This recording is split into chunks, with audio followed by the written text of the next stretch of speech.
Welcome everyone to our February Forum Speaker Series. We're really excited to have you all with us today. It's going to be a fun topic, the future for Salem's universities and community colleges. And we are going to have a great time having all of you join us. First, just to start it out, I'd like to say that it is Valentine's week. For those of you who celebrate that holiday, which I would say that's probably every one of us. Don't you remember the Valentine's cards you used to get when you were in elementary school? They passed them all out. Oh, that was such great stuff. Anyway, I want to encourage all of you who do celebrate to think about our local restaurants and our local retail locations who have Valentine's Day offerings for all of you, whether that be food or gifts. Just think about all of them when you're considering your Valentine choices. Also, our Salem's Eat Challenge. Oh my gosh, we had so much fun over at Geppetto's over there on Lancaster with Julie Hoy. Mayor Bennett and I got to choose pull all the winners from the Salem Eats Challenge this last week. And that video will be released at 4 o'clock today, sharp, on all of our social media channels, Facebook, Instagram, YouTube, LinkedIn, all of the above. And we will announce the winners then, and it's super exciting. Stay tuned to see if your name is drawn. We want to thank again Willamette Valley Bank for sponsoring that successful promotion and keeping our restaurants afloat during the pandemic. So with all that being said, let's get started with our forum today. I am pleased to introduce, to help us with our Pledge of Allegiance and invocation, Hannah Berry Roshak, who is the Community Engagement Lead at Union Gospel Mission. Hannah, take it away. Thank you so much. I really appreciate it. Let's go ahead and start with the Pledge of Allegiance. I pledge allegiance to the flag of the United States of America and to the republic for which it stands, one nation, under God, indivisible, with liberty and justice for all. All right, let us pray. Dear Father, thank you for today. Thank you for the chance to gather together as a community and to learn about higher education, to hear from our speakers, Dr. Thorsett, Dr. Nord, and Dr. Howard. I pray that you be with them, that you be with their words and give them wisdom. And I pray that as a community, you would strengthen us, keep us close to one another, and help us be close-knit and loving one another well through this odd time that we're finding ourselves in. Thank you for the Salem community and the amazing place that it is. I pray that you be with us the rest of today and continue to go before us. Thank you. In Jesus' name, amen. Amen. Thank you, Hannah. That was really nice. Thank you so much. All right. Well, first on my agenda today is an introduction. At the Salem Chamber, we believe in helping businesses prosper so our whole community may thrive. The Spirit of Salem Award is our chance to recognize the influencers who put Salem first and inspire other individuals to become champions for our city. Today's recipient brings an attorney's and mediator's mindset to addressing our community's challenges in mental and physical health. Those she touches need both safety and emotional support. Her work will never be simple, easy, or complete. It is not work filled with joy and celebration, but there are certainly moments of triumph and optimism. Today, we salute a woman who coordinates bringing caring advocates together to combat physical and mental abuse for women and children. In her resolve and resiliency, we recognize equally the strides forward that have been achieved and the imposing heavy lift that still lies ahead, the prolific role of changing hurt into hope. Allison Kelly serves as the executive officer of Liberty House. Liberty House provides specialized child abuse medical assessments, forensic interviews, family support, and trauma-focused mental health therapy for children and families referred for concerns of abuse, neglect, trauma, and grief. Liberty House also provides training and community education in the prevention of child abuse. Allison is responsible for administering an annual budget of $4.8 million, overseeing a staff of 45 professionals, supporting a 20-member board of directors, co-facilitating the Marion County Multidisciplinary Child Abuse Response Team, participating in the Polk County Multidisciplinary Team, overseeing strategic planning and execution, fundraising, and facilitating legislative and public policy awareness. Allison Kelly manages a team of deeply committed professionals who serve as beacons of light for those they touch. Allow me just a moment to read a quote from Allison. At Liberty House, we invest in compassion and empathy every day. We give countless children and their caregivers the gifts of time, listening, and kindness.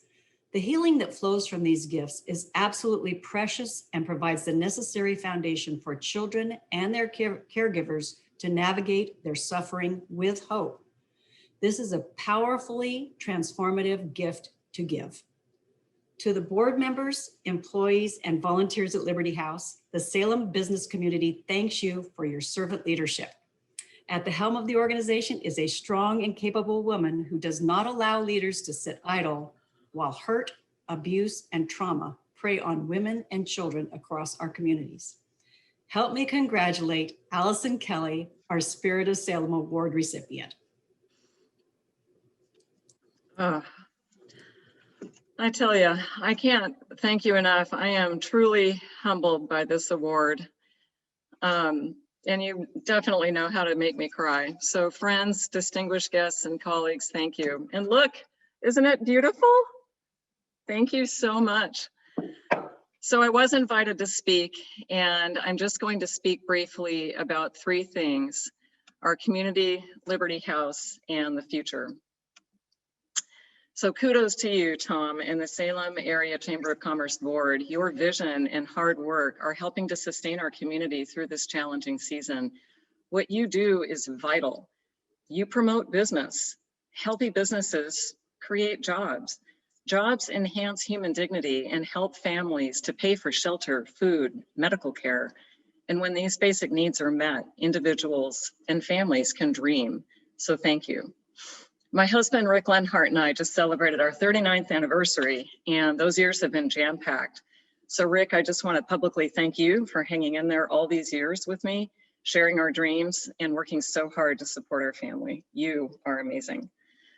Local organizations have helped our family profoundly and shaped my outlook. Chief among those is Mountain West Investment Corporation. Both Larry and Jason have invested powerfully in the greater Salem community in Liberty House, and we are very, very grateful. And Salem Health. When Rick and I moved to Salem in 1988, he went to work for Salem Hospital, where he continues to work, going strong after 32 years. Salem Health is an amazing community resource and strategic partner. And then there is Willamette University, where I had the good fortune to study history and law. Dr. Thorsett, I can't say enough about Willamette. And this is a season in which we should shine a light on our colleges and universities, because education plays such a vital role in teaching us critical thinking and appreciation for other points of view. And along those lines, I would like to give a shout out to our current superintendent, Christy Perry, and all the leaders and teachers in the Salem-Keizer School District. Our 4 daughters received an outstanding education that gave them the foundation to reach for their dreams and attend world-class universities for their bachelor's and master's degrees, including Oregon State, University of Oregon, Vanderbilt, University of North Carolina, and Gonzaga for degrees including engineering, business, art history, athletic training, education, and organizational leadership. Amy, Jennifer, Jesse, and Catherine, please know that Daddy and I are very proud of you. So keeping an eye laser focused on the future and investing in children is a priority we all should have. As our future employees, we need our next generation to be as healthy and well-educated as possible. We need them to be leaders with integrity, vision, and compassion. We need to teach them empathy, how to step into the shoes of the other person, look at the world from another person's point of view, and be kind toward the emotions of others. And that brings us to Liberty House. Before children can reach their dreams, they need to be safe. They need to be treated with respect and care so they can develop the skills to treat others with respect and care. Sadly, Far too many children in our area on a daily basis experience anything but. Child maltreatment was a catastrophe before the pandemic, and adding COVID has been like pouring jet fuel on a fire. Liberty House has served this community for nearly 22 years. Our mission is excellence in the assessment, treatment, and prevention of abuse, neglect, trauma, and grief in order to promote health and hope in children, youth, families, and communities. Our specialized pediatric clinic includes talented medical providers, forensic interviewers, family support specialists, and we are neutral and objective. And sometimes our role is to rule out abuse as well as to diagnose it. Our team of 9 therapists specialize in helping children who have experienced trauma and also help adult survivors of childhood trauma so the whole family can heal. Between these 2 departments, we serve over 1,000 children a year, boys and girls. Why does that matter? If you want to see what untreated trauma looks like, just look around at the homeless in our community. That is the face of trauma. Children who experience trauma are far more likely to struggle in life, experience school failure, mental illness, addiction, homelessness, and suicidal ideation. And each time that happens, it leaves behind a grieving family and a wounded community. But with the right intervention, the outcomes are much more positive, and that's what we do. This is an important time to pause and take stock of how we got here. I'm not sure we fully realized how dramatically life has changed over the last 30 years. Think about it. Not too long ago, there were rules about what types of TV shows could be broadcast before 10 p.m. on the 3 networks.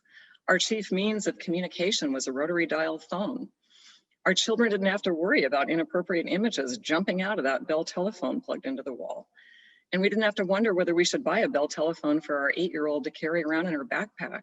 And our 8-year-old didn't have to worry about whether she should use that Bell telephone to send a nude selfie so that other people would like her. Our newest department, prevention, provides education and training to address these very issues. They have trained over 5,000 adults and stewards of children. And with the help of many community organizations, they have just launched I Respect and Protect. Hopefully you'll see the billboards and the ads on the back of the buses.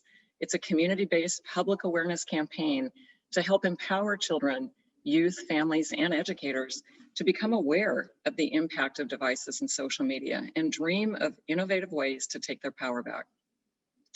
Foundational concepts include that each of us has 100% worth just by virtue of the fact that we're alive.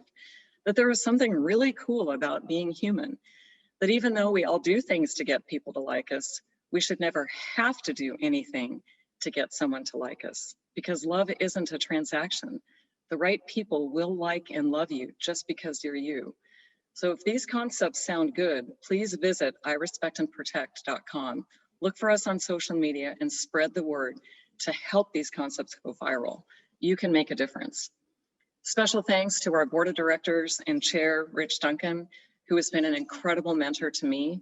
On our board, we have 2 Salem First Citizens, Keita Lauderdale and George Jennings, and many other distinguished leaders. Other influential supporters of Liberty House include many Chamber First Citizens, Jerry Frank, Larry Tokarski, Drs. Bud and Selma Pierce, may she be at peace, Dick Withnell, Paul DeMunis, Scott Casebeer, George Quintus, and Jackie Winters, may she be at peace. Liberty House was created by this community and belongs to this community. Together, if we stay laser focused on a healthy future, we can get there. But we need all of us working with each other and not against each other to succeed. And we will succeed. Thank you again for this amazing honor.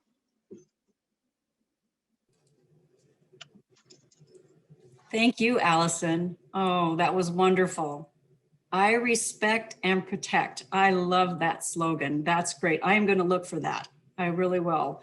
Thank you so much. And congratulations to you and the whole organization there at Liberty House. Thank you. All right. Next, let's move on to our sponsor today. It's natural and wise to examine your financial outlook. A skilled financial advisor can provide the advice and guidance you need to focus on your goals. Summit Wealth Management is a proud Salem company which can assist you in starting to plan now for your future.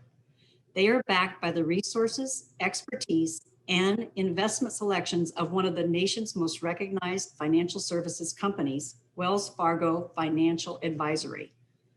Financial advice goes far beyond the annual rates of return, required minimum distributions, and net worth statements. It is a commitment to developing, implementing, and adjusting an investment plan for the families they partner with that makes an impact in one's financial security. Summit Wealth Management believes that their continual focus on improving market analysis and processes provides a financial confidence, comfort, and clarity to be enjoyed through all the stages of their clients' lives.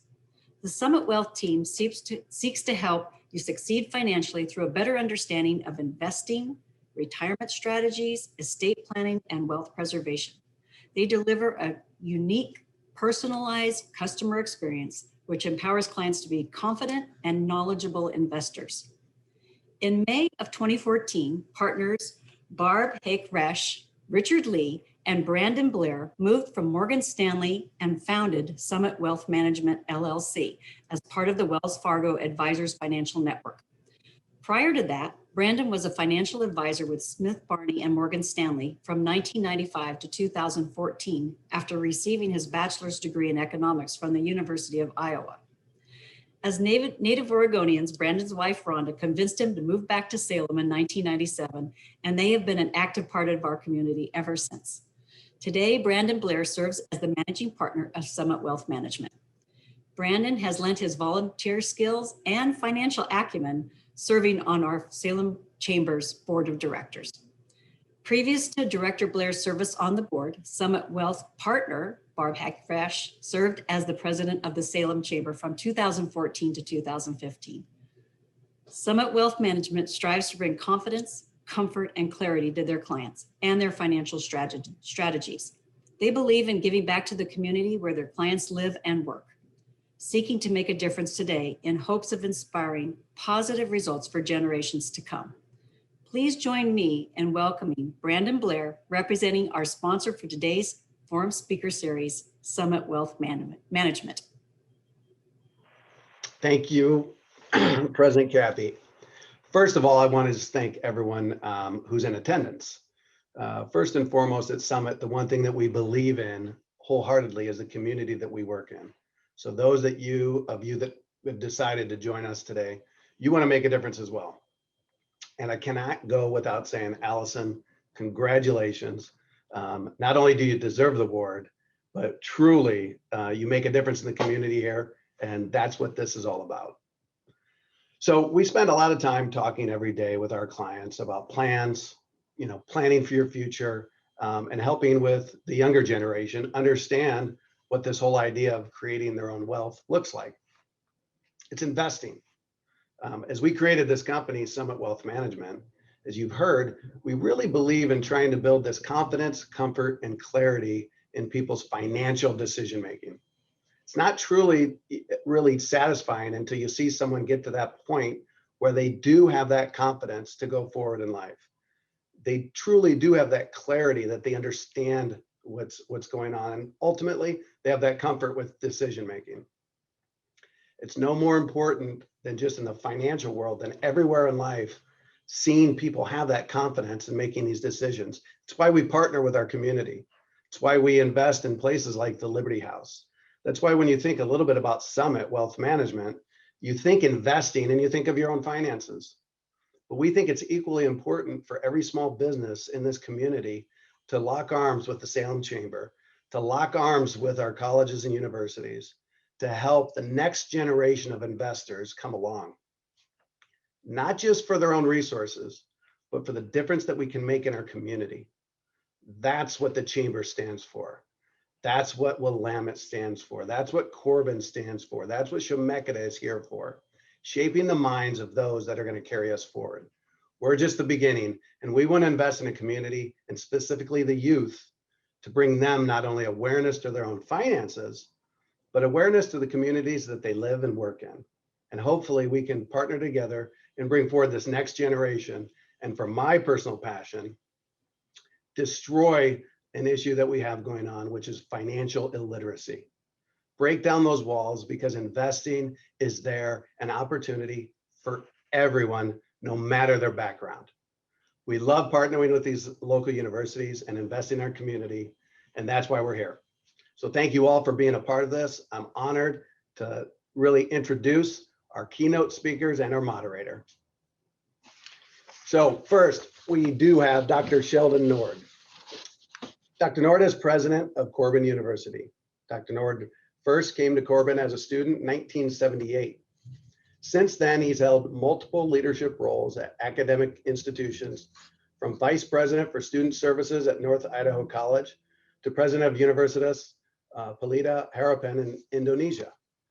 Dr. Nord is originally from Minnesota, where the north wind is cold, the summers are humid, and the mosquitoes are predatory. In his free time, Dr. Nord enjoys golfing, archery hunting, spending time with family and friends, and attending student events. He enjoys planning vacations with his wife, Jamie, and daughter, Hannah, who also graduated from Corbin in 2013. When recounting his biggest accomplishments, he will tell you marrying Jamie, earning his PhD, and successfully bow hunting elk. Dr. Nord continues to invest in Corbin University because it offers a holistic, Christ-centered education, stating, "It's the only place I've worked where the students are challenged in their faith and prepared to be salt and light." Dr. Nord has a Bachelor of Science from Corbin University, a master's degree in education from Oregon State, and his PhD from Indiana University.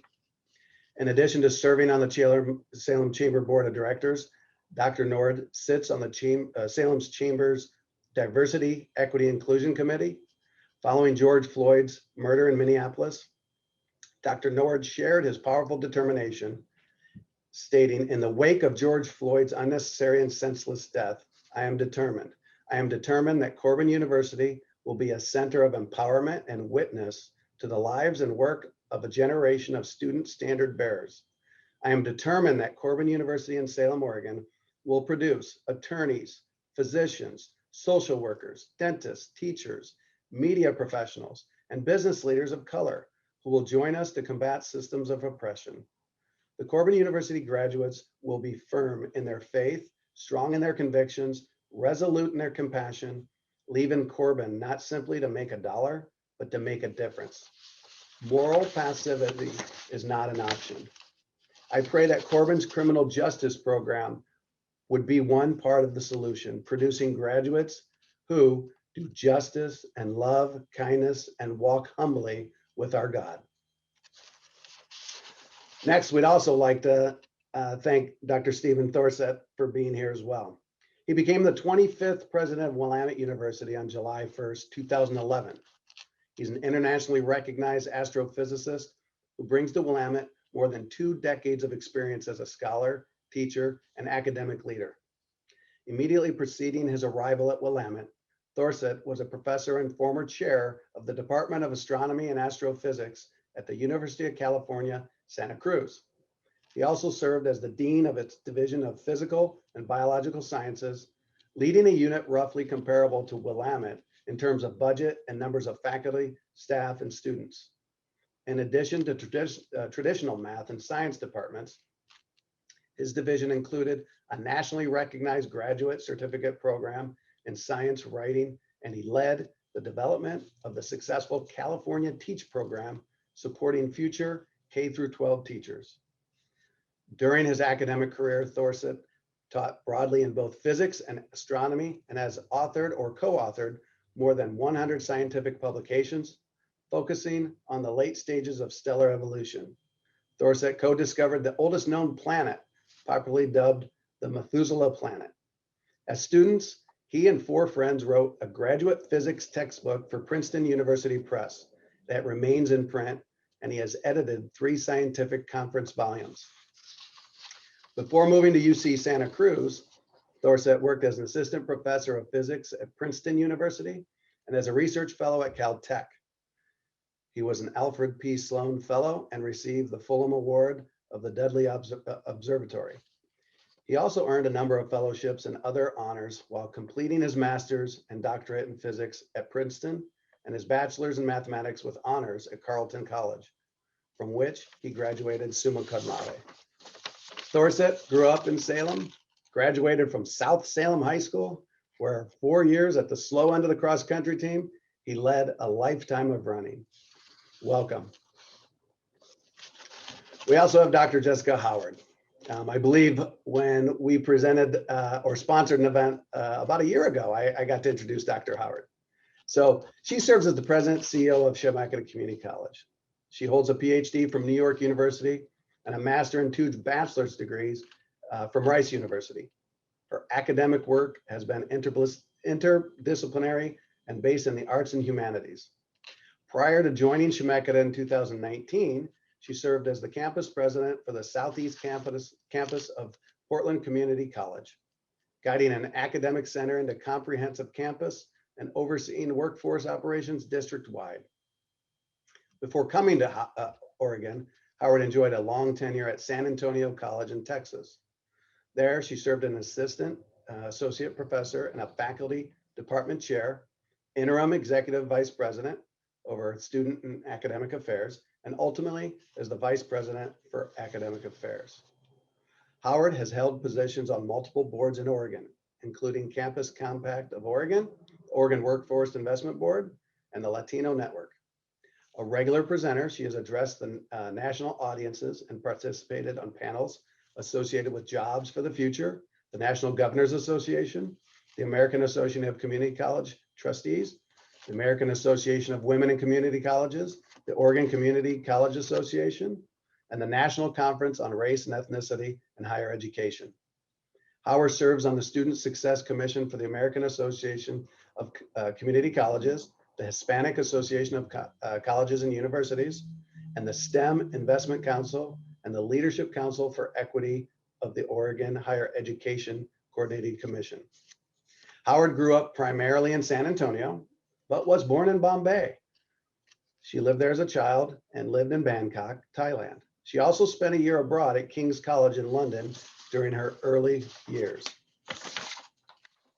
Welcome, Dr. Howard.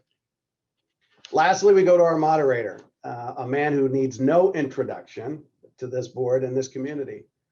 Kurt Arthur is the managing director and owner of Sperry Van Ness Commercial Advisors, LLC. Offices are here in Salem and Eugene. Following a successful 17-year career with Coldwell Banker Commercial, Kurt opened Sperry Van Ness Commercial Advisors in 2007. The team there are specialists, not generalists, in their chosen fields. They feature unmatched technology and superior market statistics. They honor the Sperry Van Ness core covenants to act honorably and to always keep their clients' interest above their own.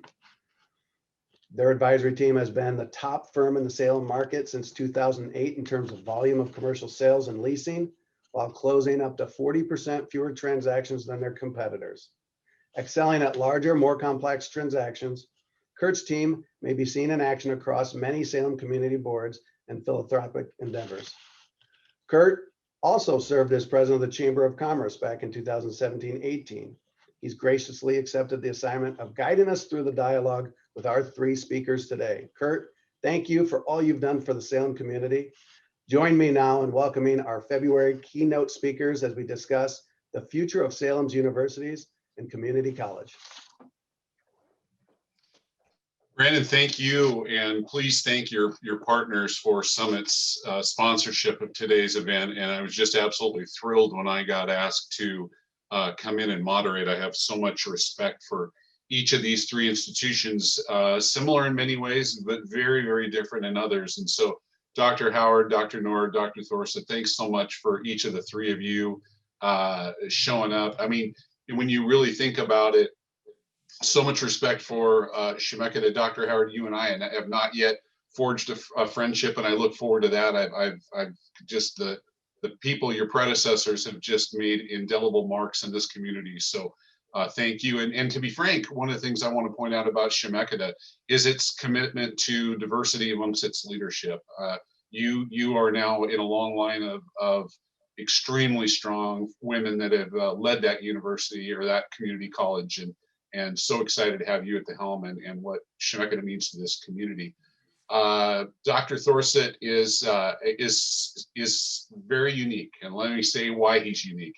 He's a Salem guy. He doesn't know I'm going to say this, but he has a distinct something that not too many people in this community have. He can say that he was a part of the very first freshman class of the Salem high schools. probably doesn't even know this, but he was an incoming freshman when I was a senior at South Salem High School. So respect your elders, Dr. Thorsett, okay? And then finally, and I mean, goes without saying, the oldest university in the Western United States, most people forget that. And it's just such an incredible fact, and what a rich history that we have at Willamette University. And last but finally not least, my friend, Dr. Sheldon Nord up on the hill there at Corbin University. If you have not gotten a chance, and I think a lot of people, it is just such a blessing to have here in our community that so many people know of, but don't know too much about. The quality of the young men and women that are coming out of your university is just spectacular. And you guys have done such great things under your leadership. So thanks all three of you for being with us today.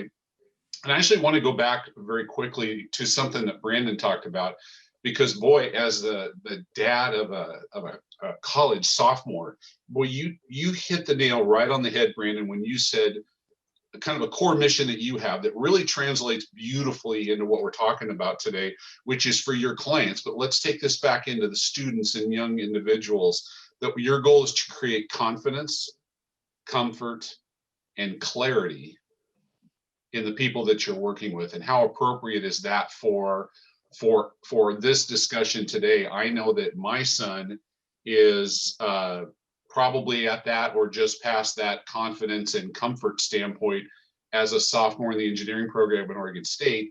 And that clarity I'm looking forward, obviously, as a parent, to seeing in the next couple of years. And you guys get to experience that every day. I know it at Corbin and at Willamette might be with some younger personnel all the time. And boy, there's such a diversity of students at Chemeketa. So I just hope we can kind of keep that in perspective. What I'd like to open up with is just have each one of you, if you could, do a little introduction to your, not just yourself, but a brief explanation of your view of your campus that you have the opportunity to lead, where your numbers are, and where you see, I would say, in the next 24 months, your campus going. And Dr. Howard, let's go ahead and start with you. Sure. Thank you so much, Kurt. Appreciate it. Appreciate you moderating today. So Chemeketa, as many of you know, has been Marion, Polk, and Yamhill County's community college for over 50 years. We serve approximately 23,000 students a year. That's the immediately pre-COVID number.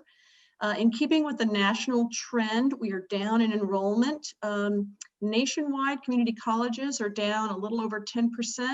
In Oregon, the average is 23% down.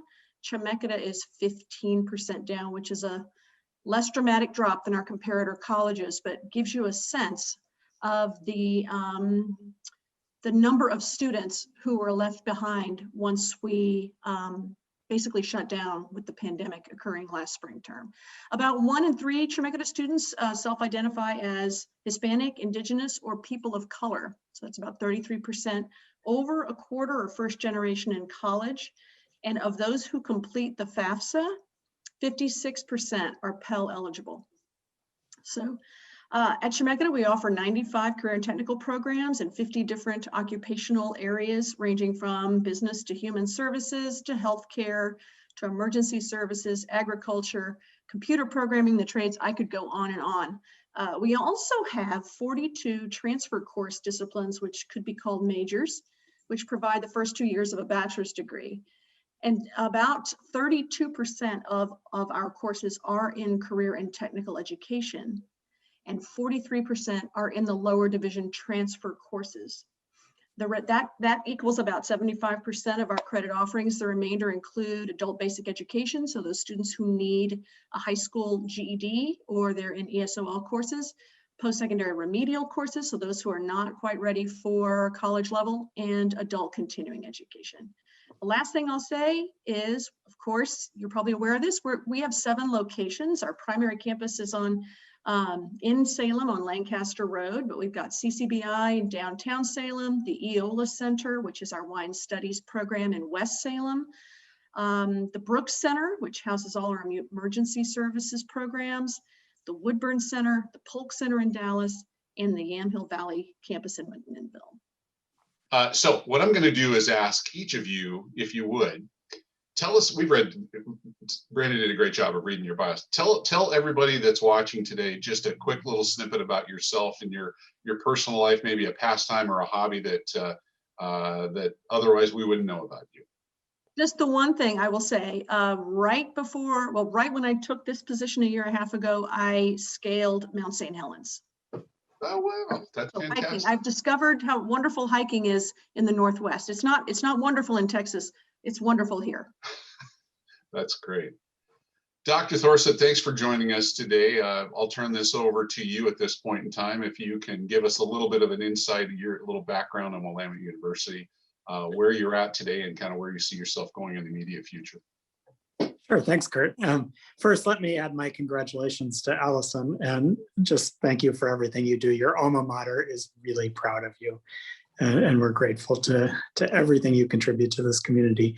And I want to thank all of you for the chance to come and join you today. It's always a pleasure to join the chamber, and it has been a few years since I've had the opportunity to talk with you.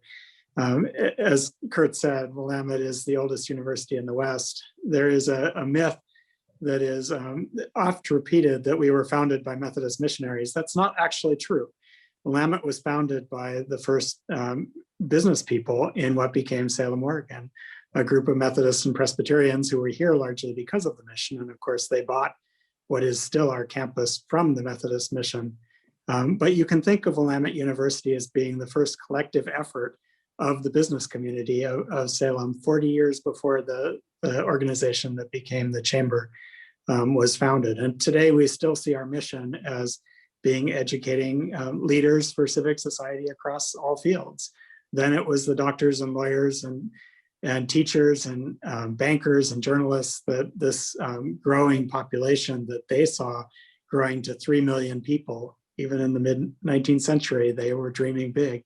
And today we open new niches in our educational programs, but it's still all about educating leaders for Oregon and the Northwest. We are at our heart still a residential liberal arts college. That's the bulk of the property that you see in downtown Salem. And we continue to serve students from all over the country. But we also have a strong and active law school, as you heard, educating lawyers in all fields, but especially known for business law and public law. And our management programs, which have been for years now the top rated MBA programs in Oregon, educating students both here and in Portland. In addition to our schools, we now have co-located 2 affiliated schools, the Claremont School of Theology, which moved from Southern California this last summer and is on our property and in the old Elks building, the Micah building, there adjacent to our campus.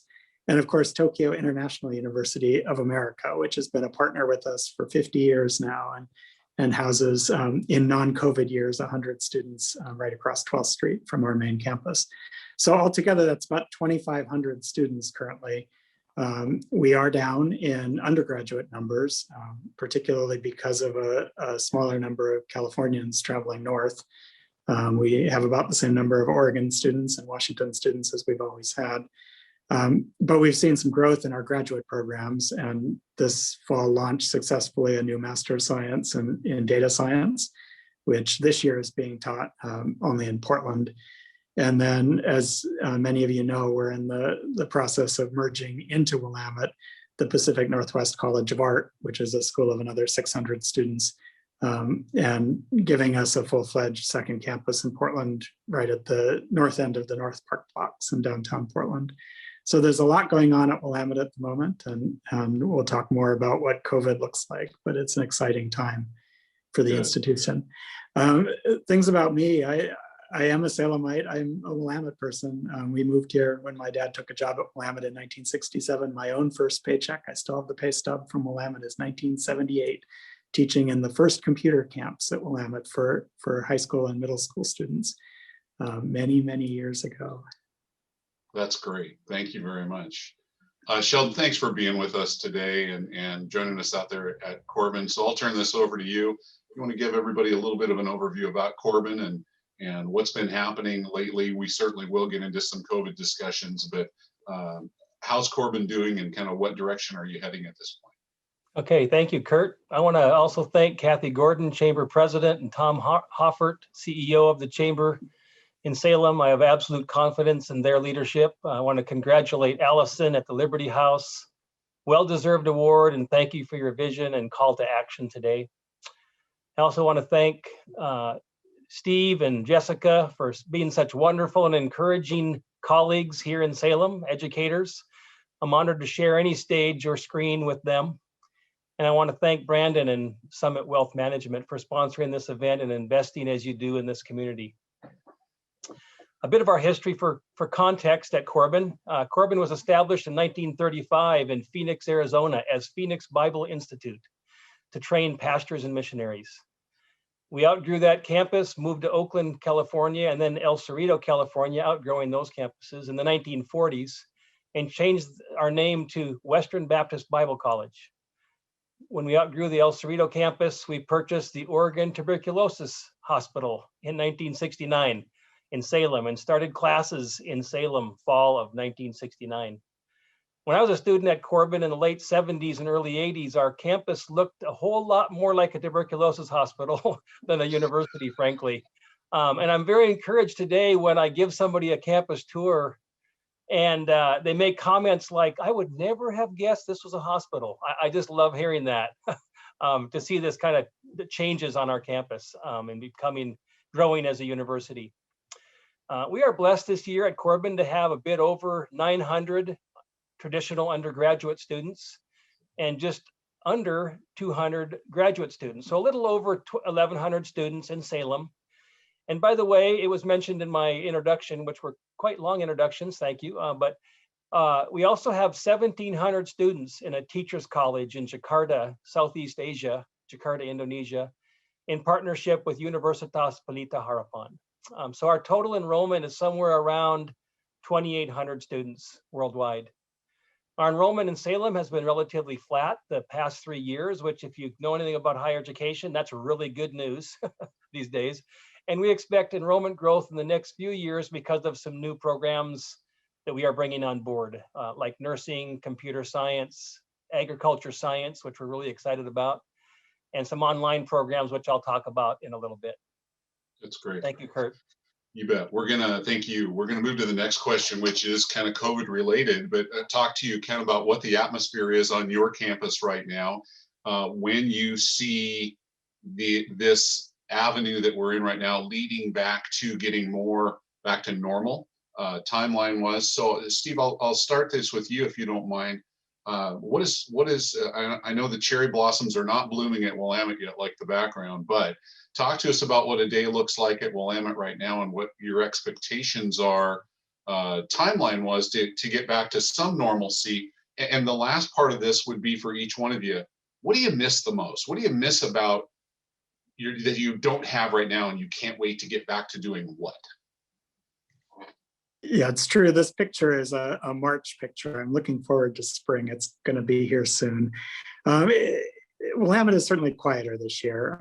We have fewer resident students on campus, but we've never closed. Even last spring, we didn't close our residence halls when we went to online education in March, and continued to serve about 400 local students. It was really important to us that we continue to offer all of our students the opportunity to be present in community together.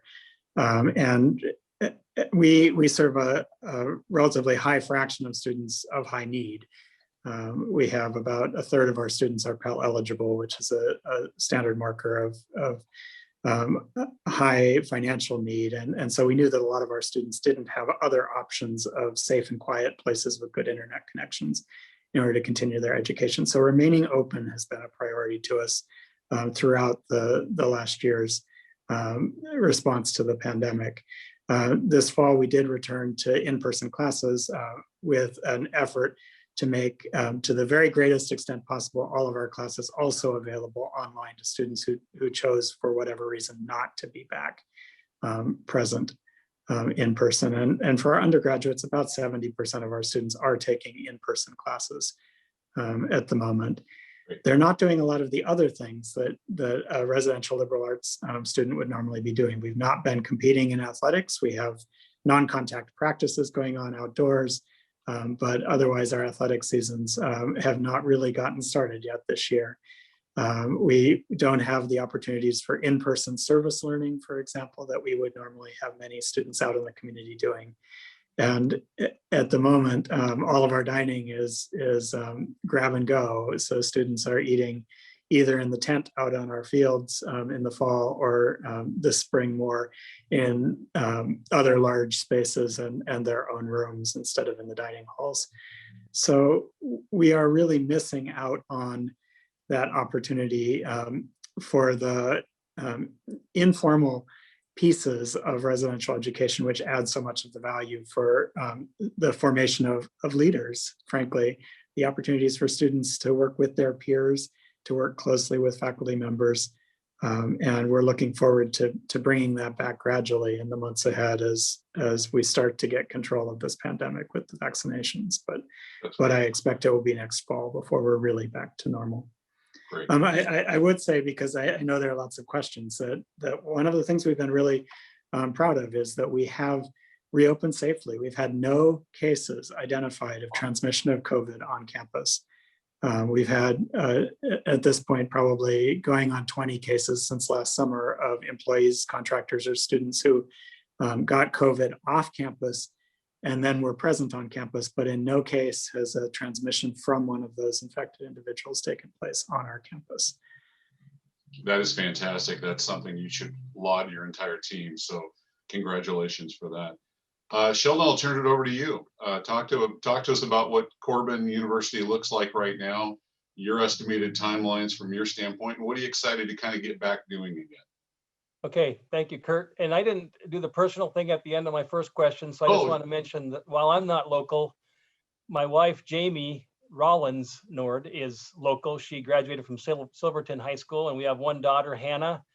She's 29 and lives in Portland, married to Eric, who works at Adidas, and she works as a special ed teacher in Clackamas County. So that's great. Thank you. I kind of do what I was supposed to do that first question. Good, yeah, these are certainly challenging times for all of us. Nobody's immune to the times in which we live. We're faced with the challenge of keeping students engaged and keeping our technology up to date to provide the best possible virtual learning. Our mission depends on being relational and residential. So this virtual environment is a challenge. Last summer, we received some of the PPP federal stimulus funding, and we used it to put cameras in every classroom and purchased every faculty a new tablet to bring with them to their classroom.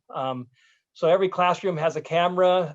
So if students are testing positive or are sick for any reason, or the faculty member, we can do class virtually and pivot pretty easily. So we remain face-to-face this in the fall semester.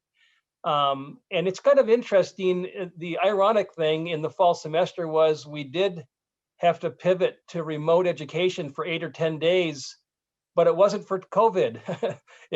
We used all those protocols that we had in place for COVID because of air quality and the fires in September. So it's kind of interesting how God works in mysterious ways and prepares us through COVID to address air quality issues. So similar to what Steve said at Willamette University, we haven't really had athletics this year. And probably the one thing that I will miss the most is, just student activities, going to recitals and concerts and theater productions and athletics, and just seeing our students perform is what I probably miss the most. And the last thing I'll share that's kind of related to COVID is some good news. We were awarded by the Murdoch Charitable Trust a $745,000 grant to do a kind of upgrade and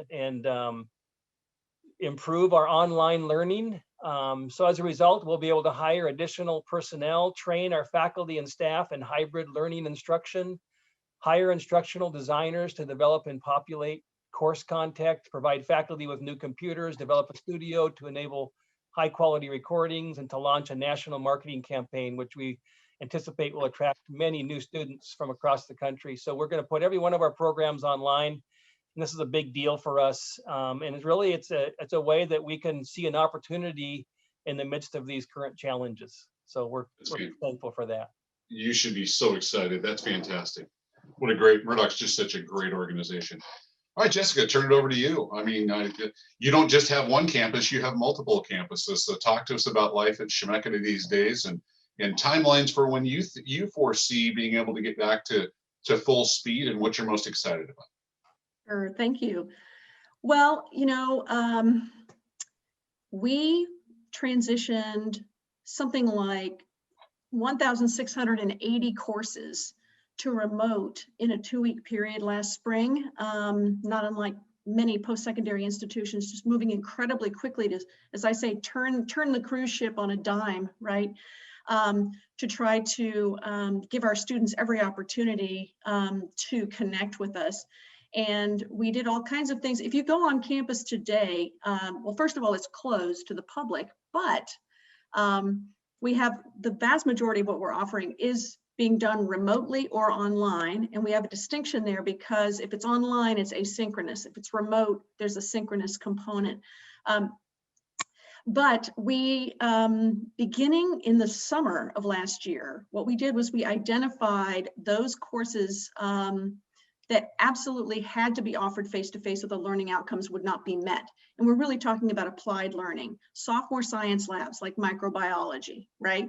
Career and technical education pieces of those cohort curricula. So curricula. So for instance, fire science, right? You can't teach someone about fire suppression if they're not actually doing it. Medical assisting, nursing, automotive, welding, all of those things. And so we started a small number of those CTE courses with much dramatically reduced student populations to conform to the health and safety standards. So not only the masking, but at least 6 feet apart, protocols for entering and leaving the classroom, I mean, everything, right? And then that proved successful. And so then in the fall, we offered more of those sections because by having the sections have limited enrollment, we're not moving all the students in the cohort the way they need to be moved so that they can progress appropriately. This term, winter term, we have probably around 130 sections that are occurring face-to-face in these very, very controlled scenarios, because of course we're a commuter campus. So there is no bubble, right? It's how we're managing all of the protocols. And it's worked out really, really well. We'll have the same approach for spring term. In summer term, we expect that we'll be continuing to, again, explore more hybrid options. And then in the fall, we're calling what we're doing a soft open, which of course has almost prompted more questions than we have answers for at this time. But the idea being that, we know that some students, particularly the most vulnerable, do not do well fully remotely, do not do well online. It could be the digital divide. It could be that they don't have a computer. They have no broadband. They have no Wi-Fi.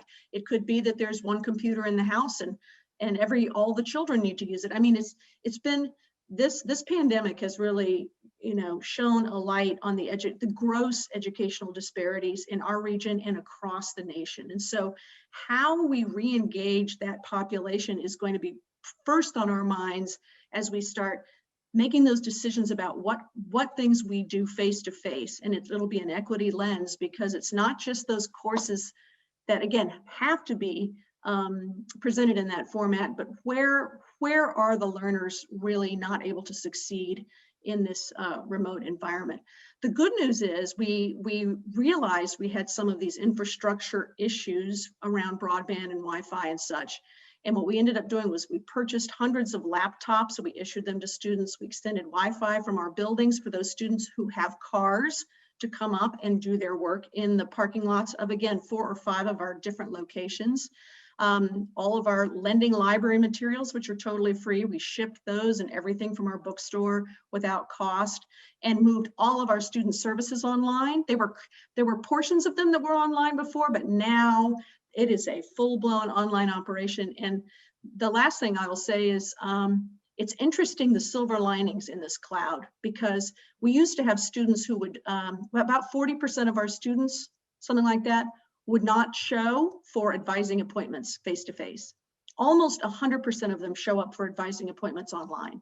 So this is going to help us as we start to open up what does it mean to continue to provide this access that the remote environment provides, while also recognizing that many of our students are going to need that face-to-face in order to succeed.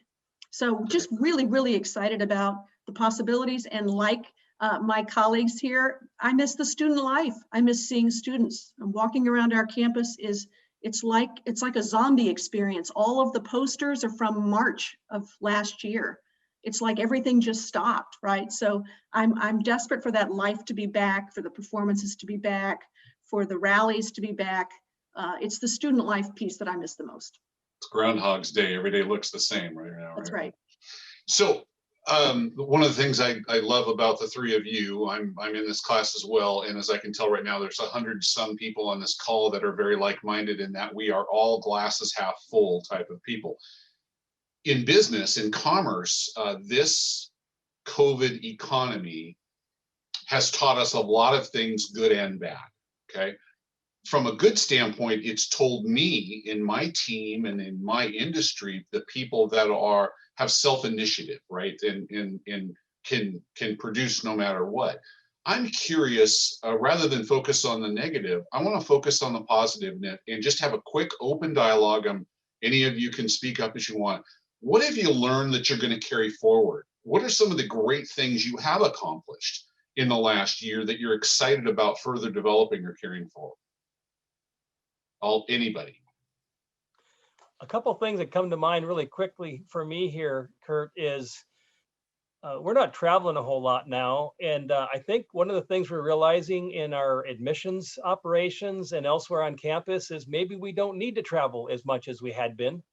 I think that's one thing that will be a new normal for us. I also see that how we're pivoting from face-to-face instruction in the fall, and then for 8 school days, we went to remote because of air quality. And I think we're going to be able to more able to pivot and be more flexible and responsive to the marketplace. So those are just kind of two things that come to mind that I think we're going to learn from this experience. And when people talk about going back to normal, I'm not convinced it's ever going to be what it was before. It'll be a new normal. And I think in our industry in higher education, we have seen that a lot of these challenges are presenting us opportunities to rethink how we do business. Yeah, I think one of the greatest things about this period has been that it has taught us we can do hard things. As Jessica said last spring, I mean, nobody would have said in February last year that we could move online in the way we did. And yet, on a Thursday morning, we announced that on Monday, all of our classes would be online. And we did it. And we did it at pretty high quality. And the quality has gotten better and better through the time. And looking at some of the merger activity that we've been pursuing this year, all of that's been accelerated by COVID. And just the sense of confidence that we can work through really challenging problems, I think has been a boost for the institution. We're going to take away in the long term some of what we've learned from online education. I think that the idea of running two separate campuses, one in Salem, one in Portland, is a lot easier to deal with when you can develop high quality ways to do instruction that is being taught on two campuses at once, for example. And you already see examples of us working with other peer institutions in the Northwest on language instruction, for example, online, to expand the range of options that are open to our students. Things that we've been talking about for many, many years, and it just always seemed a little too hard. And yet when you have to do it, you do it. Yeah. Jessica? I would absolutely agree with that. Higher ed often has the reputation of being less nimble than perhaps folks would like. And we prove that we can absolutely do what we need to do in really almost impossible situations. And, I think learning what tools we have now to engage with each other and to bring, for instance, expertise from far, far away in is very easy now. So we get national speakers that engage with our folks. We're connected on the national landscape in a way we weren't before. It's an opportunity to not let geography get in the way of of how you think and what you can bring to your students. And I have to say, it's again, what my colleagues have said, what the faculty did to change teaching and learning, and the amount of just continuous improvement. Where we were in the fall of last year, we basically had the very same success rates that we had pre-COVID.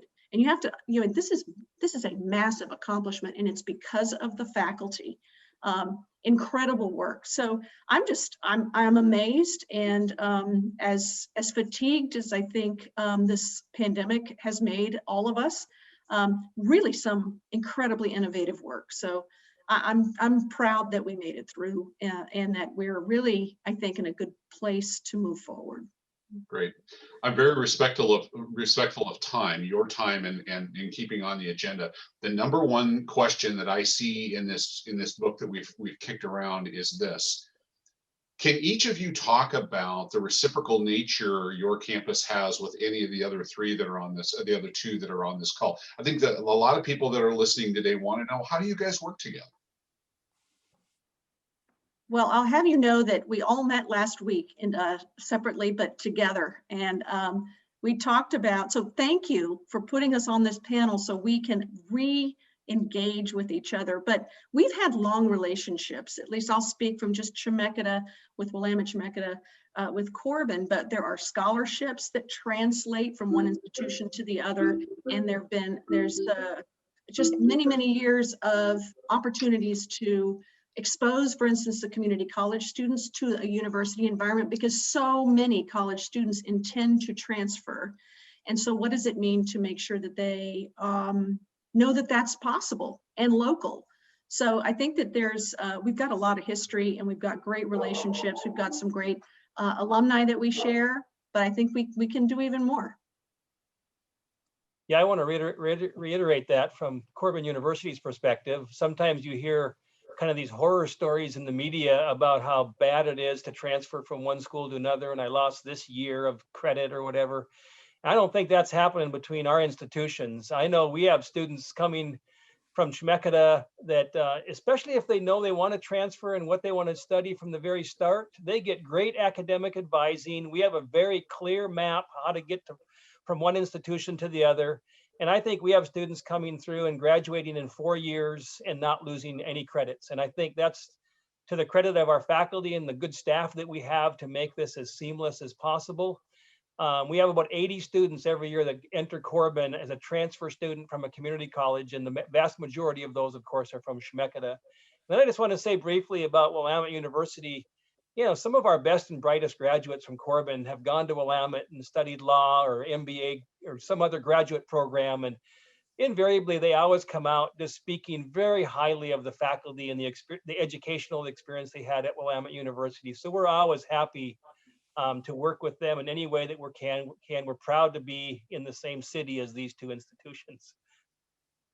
Yeah, and I would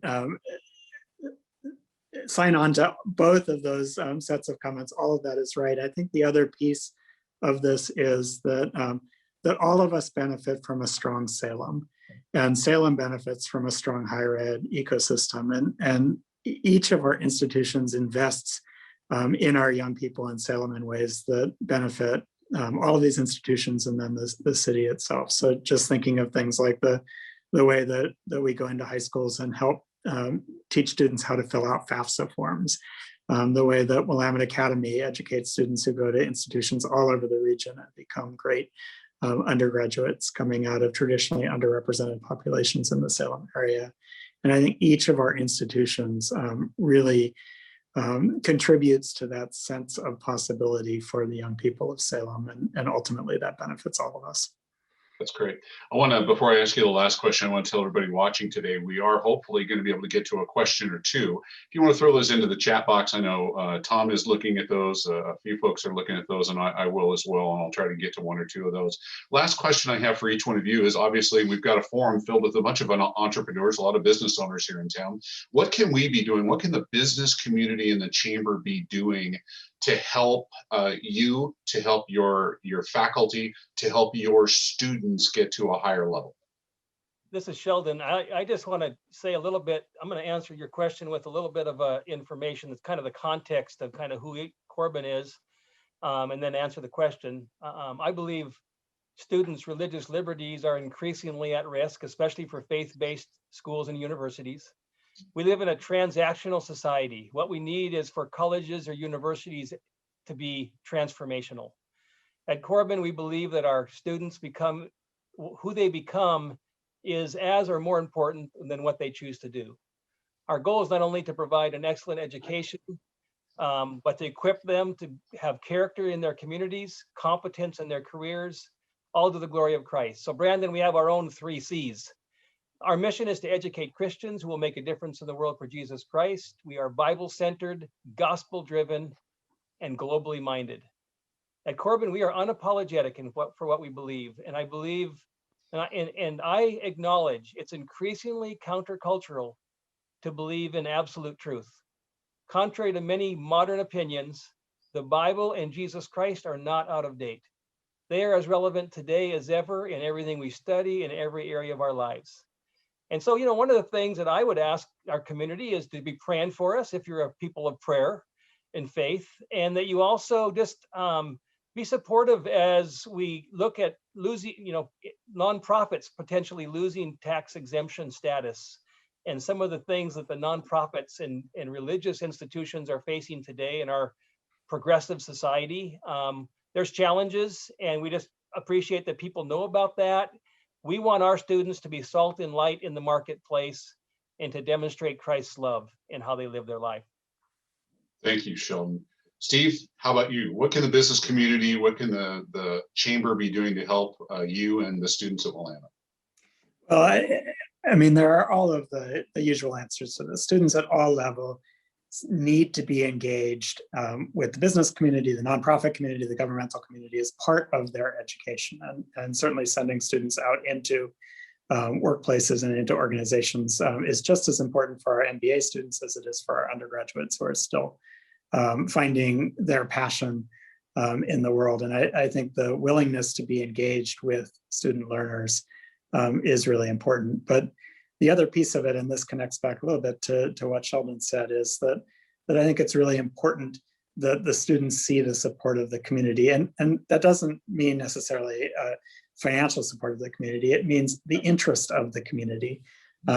Post-COVID, when our campus is reopened to the public, we want to welcome people back to all of the different activities on campus. And I think just having community members coming to concerts, coming to the museum, coming to sporting events, and engaged in the institution sends its own message to the students about the value of what we're doing and the value the community sees in what they're doing. Great. Jessica, how about yourself? One thing that comes immediately to mind is that we have something like 300 community members who serve on our advisory committees for our career and technical programs.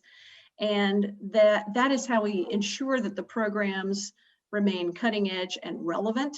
And coming out of this pandemic, I think it is anticipated that there's going to be ever more rapidly changing needs in workforce due to automation, due to artificial intelligence, due to changing work environments and all those kinds of things.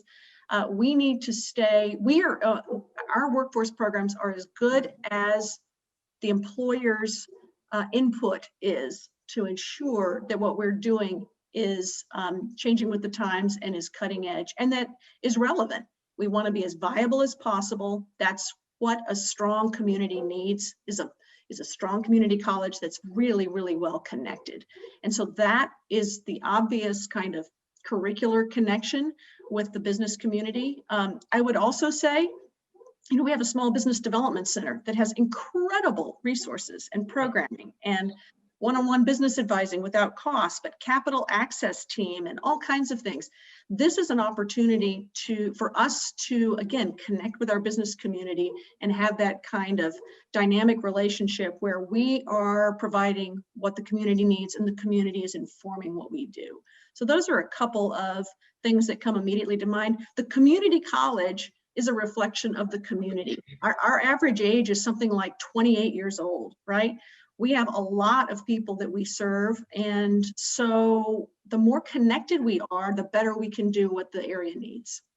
I have to say, being in commercial real estate, I can't tell you how many times that we have been approached by folks who have a dream, honestly, and that's what it is. They have a dream of being an entrepreneur, but for certain circumstances don't really know how to get to the finish line. We have sent so many folks down to utilize your resources on your downtown campus that have just been, I know, instrumental for them even getting open, number one, and number two, being successful. So your team down there is doing a great job. I know I wanted, if I can ask a favor, all of us as panelists have access to the chat, the Q&A. There's some great questions out there, but for the sake of time at 12:55, I know I do need to turn this over. If you do, as a panelist, want to respond to any of the questions that are on there, I think that would be fantastic. But personally, I just want to take the time to say thanks to all three of you for joining. It was an absolutely my honor to sit and talk with each one of you for 45 minutes. Look forward to seeing each of the three of you soon. And Tom, I'll turn it back over to you and to the Chamber of Commerce. Well, thank you. Thank you so much, Kurt, and all of our speakers. Oh my gosh. I just love hearing what's going on each one of your campuses, your insights, how you've pivoted and worked through the pandemic here. And just I'm looking forward to activities on your campuses as well. I can't wait to join you there. So thank you, Dr. Jessica Howard from Chemeketa, and Stephen Thorsett from Willamette, and Sheldon Nord from Corbin University. And thank you, Kurt Arthur, also from Sperry Van Ness Commercial Advisors, for moderating today. Thank you, Hannah, for joining us from Union Gospel Mission. And congratulations, Allison, all of the amazing dedicated staff you have there at the Liberty House. You rock. Thank you. We really appreciate honoring you with our Spirit of Salem Award today. And a huge thank you, Brandon, Blair, and all of the folks at Summit Wealth Management for your sponsorship today. What a great event we had. Just want to send a reminder out to all of you joining us today that our next forum will be on Monday, March 8th.